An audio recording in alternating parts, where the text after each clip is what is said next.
대통령의 별장인 청해대와 군 휴양시설 등이 위치해 지난 50년간 일반인의 출입이 금지됐던 저도 오는 9월부터 시범 개방에 들어가 일반에 공개됩니다.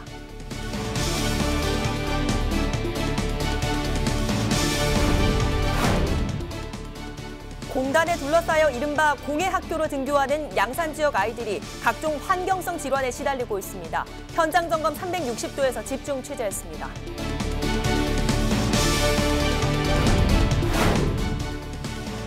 5월 21일은 국가기념일로 지정된 부부의 날입니다. 이 부부의 날이 발원된 창원 도계 부부시장을 다녀왔습니다.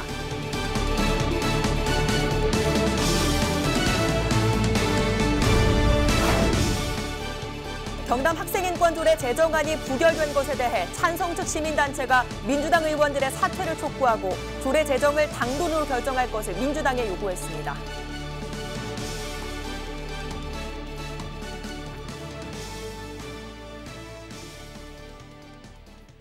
시청자 여러분 안녕하십니까? 헬로티비 뉴스 경남입니다. 첫 소식입니다. 일제강점기 군사시설로 사용되다 지금은 대통령의 별장으로 이용되면서 일반인들의 출입이 통제됐던 거제 저도가 개방됩니다. 1년 동안의 시범 개방이지만 거제 시민들은 지자체로의 완전 반환을 위한 하나의 시작점으로 기대하고 있습니다. 표영민 기자입니다. 올해 80살의 오경자 할머니. 18살이 되던 해 친정어머니의 고향인 저도로 들어와 결혼하고 첫째 아이까지 출산했습니다.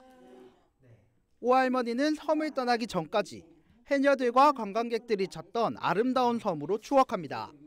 일본 사람들이 있을 때 숨었나 봐요. 벚꽃 구경 온다고 봄에 배 대절해가 많이 오고 그랬어요. 근데 군인들 관리하고는 못 갔죠.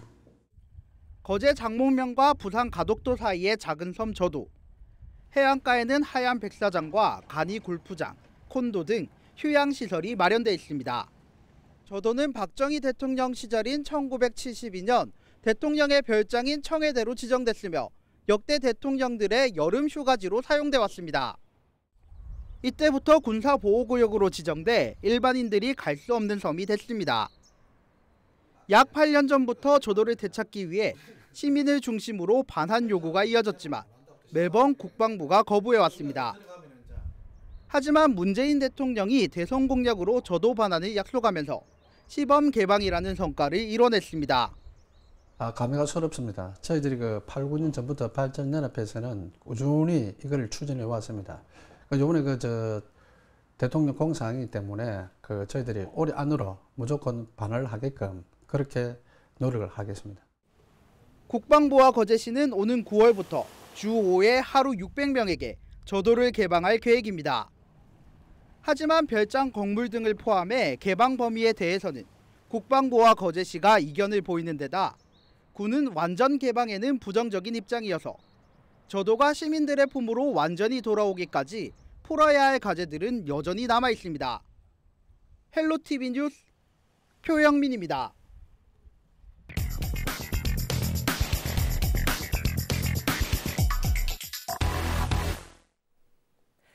아프리카 속담에 한 아이를 키우려면 온 마을이 필요하단 말이 있습니다. 부모 노릇도 중요하지만 주변 환경이 그만큼 중요하단 건데요. 그렇다면 아이들의 학교 바로 옆에 쇳 깎는 소리와 악취, 오염물질까지 날아오는 공장이 있다면 어떨까요?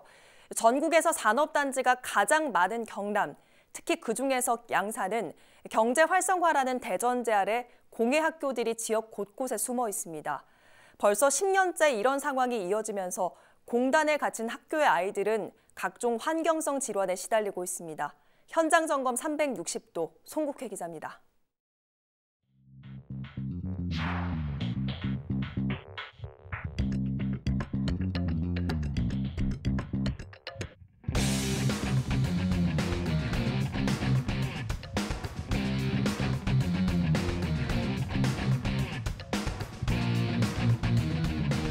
네, 제가 서 있는 이 다리는 산업단지로 연결되는 길목입니다. 그러다 보니 평소에도 화물차들이 이렇게 수시로 드나들고 있습니다. 제 발 아래로 경부고속도로가 지나가는데 주변 소리가 들리지 않을 만큼 차량 소음도 매우 심각합니다. 문제는 이곳이 초등학교와 연결되는 통학로라는 겁니다. 등교 시간이지만 걸어 다니는 아이는 찾아보기 힘듭니다. 대부분 부모나 학원 선생님이 차를 이용해 학교 운동장까지 태워다 줘야 합니다. 집이 가까워 어쩔 수 없이 걷는 아이들은 소음과 매연을 견뎌내야 합니다. 사방이 온통 공장으로 둘러싸인 곳에 초등학교 하나가 섬처럼 고립돼 있기 때문입니다. 다른 데 학교 안에 안 들어오거든요, 차가. 여기 바로 앞에도 위험하잖아요. 그러니까 차가 여기까지 들어오는 거예요. 학교 내부 사정도 썩 좋지 않습니다. 옆 공단에서 날라오는 먼지를 막으려고 이중 창문도 달고 공기청정기까지 설치했지만 환기가 문제입니다. 창문을 제대로 열지 못하다 보니 교실은 늘 답답하기만 합니다. 바로 옆 산단과 연결되는 왕복 8차선 고속도로에서 들려오는 굉음 탓에 야외 녹지 학습 공간은 무용지물이 된 지 오래입니다. 실제 이곳 학생들은 대부분 비슷한 질환을 호소합니다. 자녀 둘이 이 학교에 다니는 김소연 씨는 첫째 아이가 두드러기성 피부 질환에 둘째는 알레르기성 비염에 시달린 적이 있다고 털어놨습니다. 모두 입학을 하기 전에는 없던 증상들이었다며 병원 진단서까지 보여줬습니다. 염증 수치가 5배가 나왔는데 먹는 걸로 생긴 알레르기가 아니고 외부적인 거. 딱히 원인을 단정할 수 없지만 대부분 오염된 대기 환경 탓이라는 겁니다. 그 주위의 환경이 어떠냐 물어보시길래 이제 공장하고 이렇게 설명을 하니까 그 요인인 것 같다고. 이 학교 학생들에게 알레르기성 비염은 드문 질환이 아닙니다. 이제 부산대학병원에서 소아천식이 판명이 났고요. 이제 알레르기 검사에도 그렇게 나오더라고요. 이제 먼지에 관해서 그렇다고. 취재가 시작되자 이 학교의 학부모 온라인 카페에는 같은 피해를 호소하는 제보가 잇따랐습니다.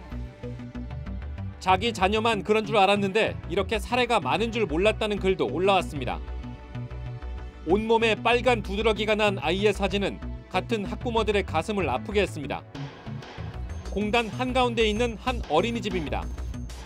원장은 공단 속에 살아보지 않으면 그 고통을 모른다고 말합니다. 제가 살아오면서 여기 올라와서 모든 병원 다 여기 오기 전까지만 해도 부산에 있을 때는 어디 병원 정말 가본 적 없거든요.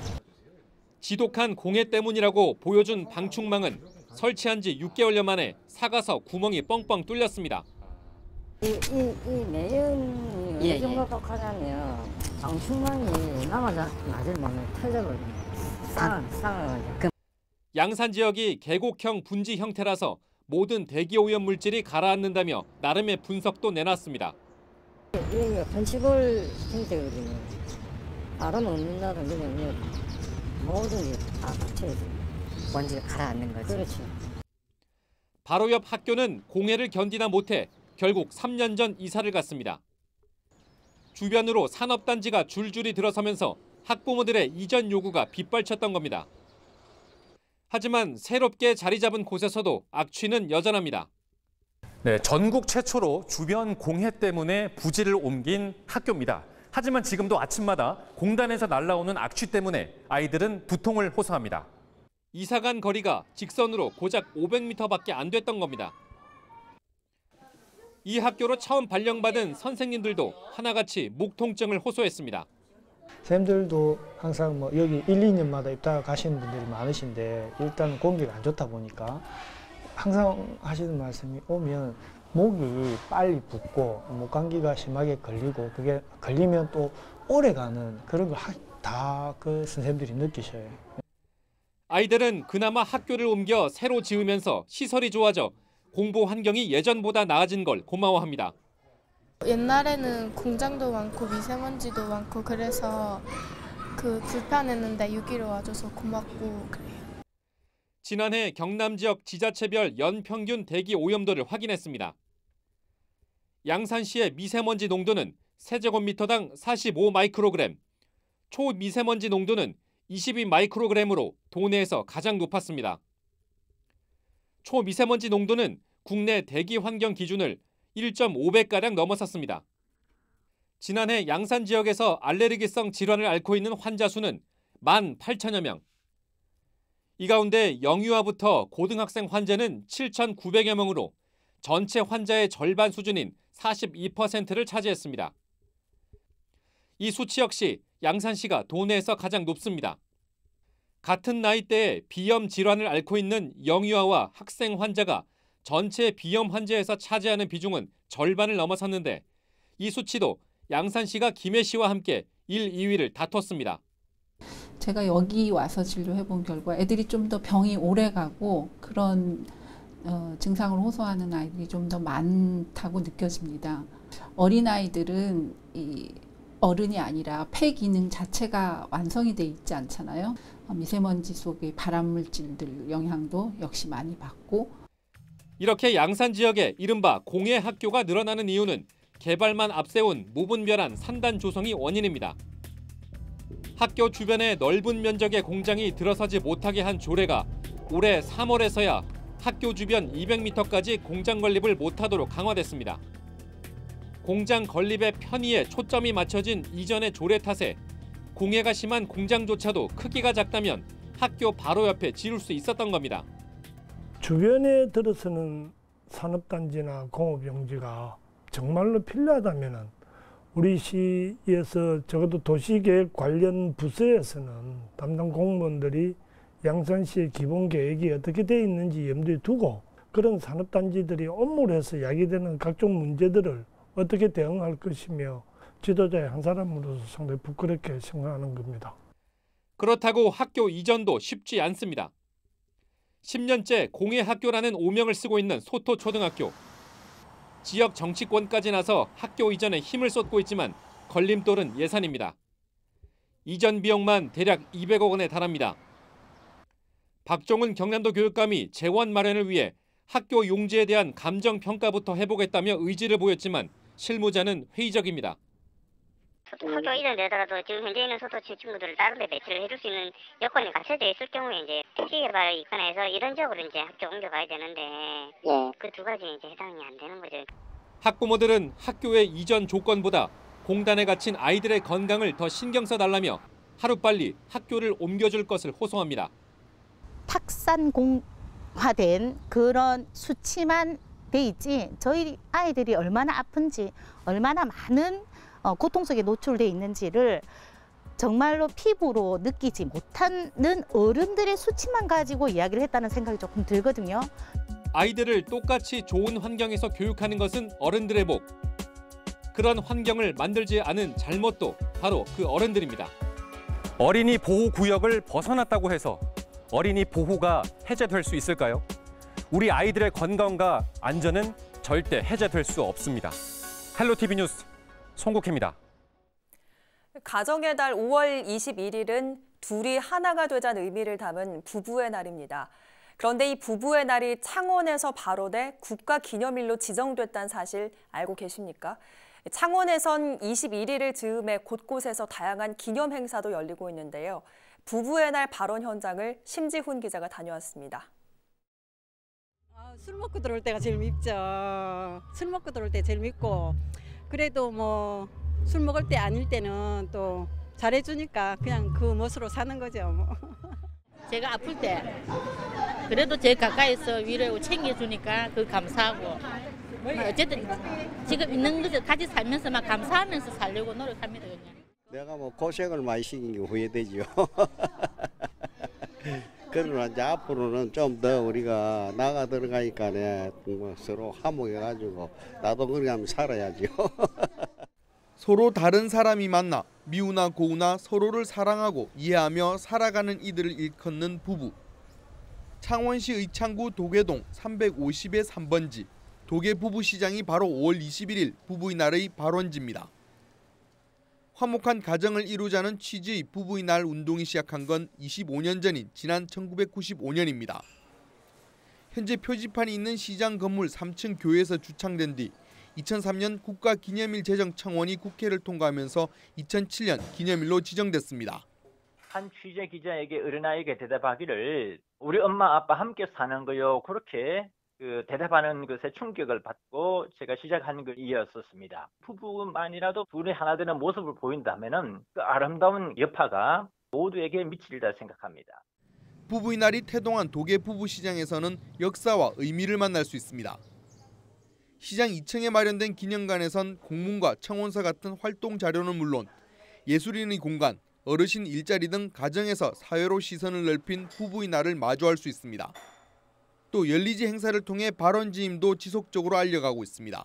부부의 날 발원지로서 부부, 특히 가족 간의 화합과 사랑을 더 나아가 사회와 국가에 번져지기를 빌고 저희 창원도계 부부시장도 우리 상인들이 더욱더 화합하고 사랑하는 그런 시장으로. 작은 골목시장에서 피어난 부부의 날. 그러나 그 소중한 의미는 기념식과 축제 등 다양한 이름으로 싹을 틔우며 전국 곳곳에서 새겨지고 있습니다. 헬로티비 뉴스 심준입니다.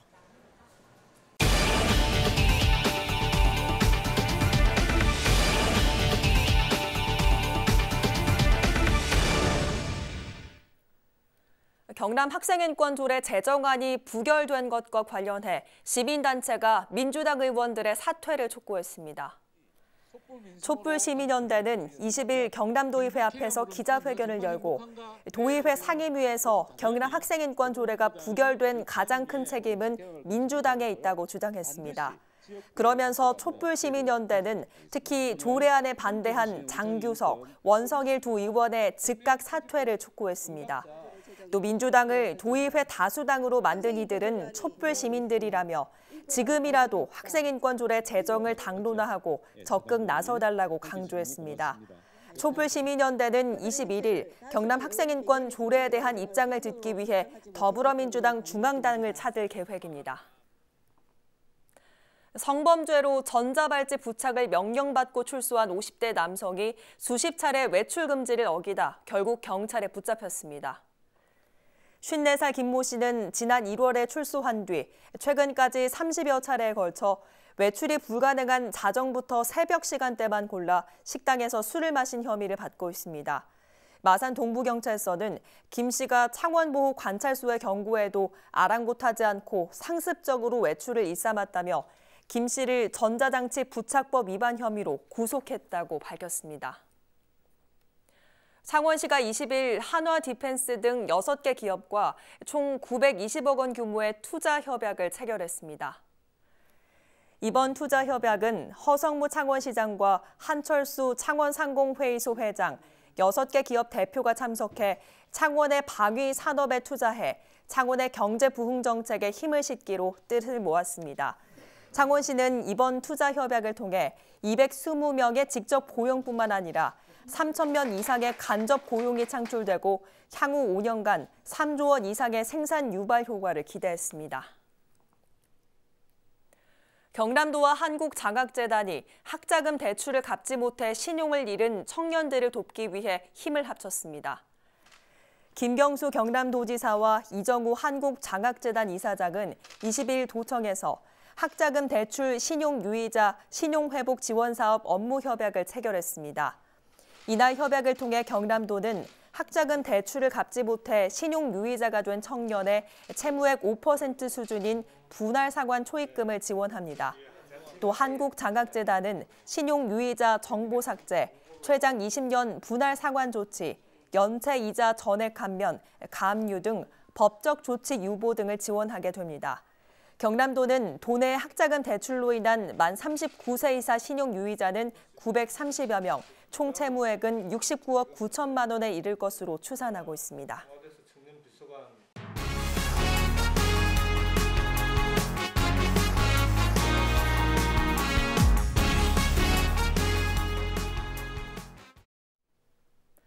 고성군과 사단법인 한자녀 더갖기 운동연합 고성군 지부는 지난 18일 지역의 미혼 남녀 만남의 장인 당신의 청춘을 응원합니다 행사를 열었습니다.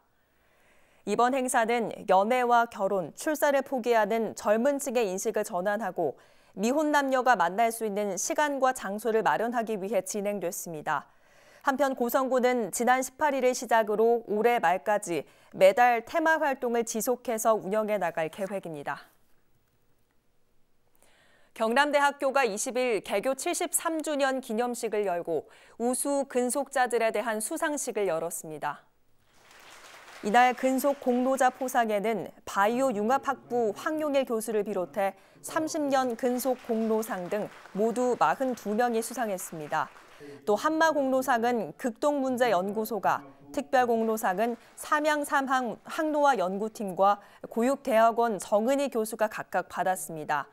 한편 개교 73주년을 기념하는 한마대당제와 2019 한마 디스코 페스타 위크 프로그램이 오는 22일까지 경남대학교 전역에서 펼쳐집니다. 지난 18일 제8회 창원 아이 잉글리시 영어 골든벨이 창원 문성대학교에서 열렸습니다. 이번 대회에는 도내 71개 초등학교에서 학교장의 추천을 받은 117명의 학생이 참여해 열띤 경쟁을 벌였습니다. 특히 허성모 시장의 격려와 구암고 이그니스 밴드, 어린이 치어리딩의 축하 공연 등이 더해져 축제 분위기를 높였습니다. 올해 골든벨을 울린 주인공은 중동초등학교 6학년 박성원 학생이며 박군을 포함해 최후의 사인인 김지환, 전재은, 김준희 학생에게는 창원시장 표창과 해외 영어 캠프 우선 참가 기회가 제공됩니다. 제5회 하만 군민 독서 골든벨이 18일 하만체육관에서 열렸습니다. 이번 대회는 100개 참가팀과 가족 등 400여 명이 참여했으며 예심과 본심 퀴즈, 장기자랑 등의 순서로 진행됐습니다. 퀴즈는 아라가야와 하만에 관한 역사와 문화, 관광 자원 등을 비롯해 대회를 위한 선정 도서인 만세 열전에서 출제됐습니다. 대상은 김지홍, 김동영 가족이 수상했고 최우수상은 주제표 주윤진 가족, 우수상에는 송영화, 이준헌, 정현경, 유동옥 가족이 각각 명예를 안았습니다. 경상남도가 경남비례 2040의 소통 역할을 할 도민 참여단을 모집합니다. 모집 인원은 제한이 없어 도정에 관심 있는 경남 도민이라면 누구나 참여할 수 있으며 접수는 다음 달 10일까지 경남도와 각 시군 홈페이지 등으로 가능합니다. 경남도는 저출산과 고령화, 4차 산업혁명 등 미래의 경제, 사회 변화에 대응하기 위한 주요 과제를 위해 경남비례 2040 수립 용역을 추진하고 있습니다. 하만군 보건소가 저소득층 암 환자를 위해 의료비 지원 사업을 실시합니다. 대상자는 건강보험 가입자의 경우 국가 5대 암검진 수검자로서 2019년도 신규 암 환자와 지난해 지원을 받았던 군민으로 1년에 최대 200만 원까지 지원됩니다. 이번 사업은 개별 검진이 아닌 국가 암검진을 받아야만 의료비 지원 신청이 가능합니다.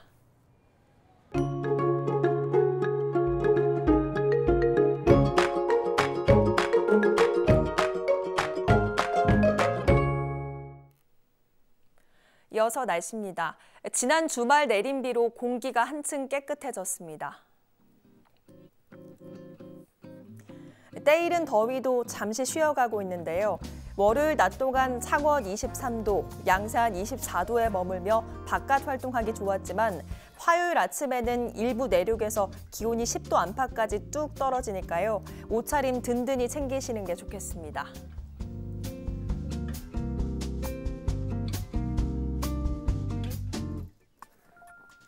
이번 주 내내 비 소식 없이 맑겠습니다. 기온은 갈수록 오름세를 보이며 주 후반에는 다시 30도 안팎의 여름 더위가 찾아올 전망입니다.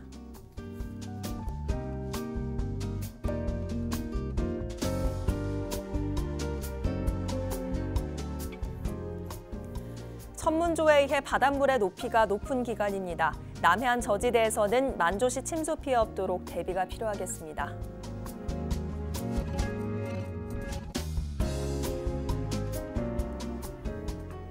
비 소식이 없어서 빨래나 세차하기 좋겠습니다. 다만 약한 황사가 유입될 가능성이 있는데요.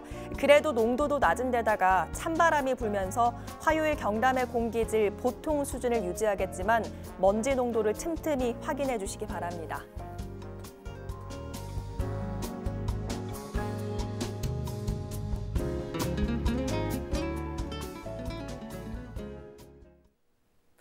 오늘 뉴스는 유튜브 채널 CJ 헬로 경남방송에서 다시 보실 수 있습니다. 이상으로 뉴스를 마칩니다. 저희는 늘 지영민 곁에 있겠습니다. 고맙습니다.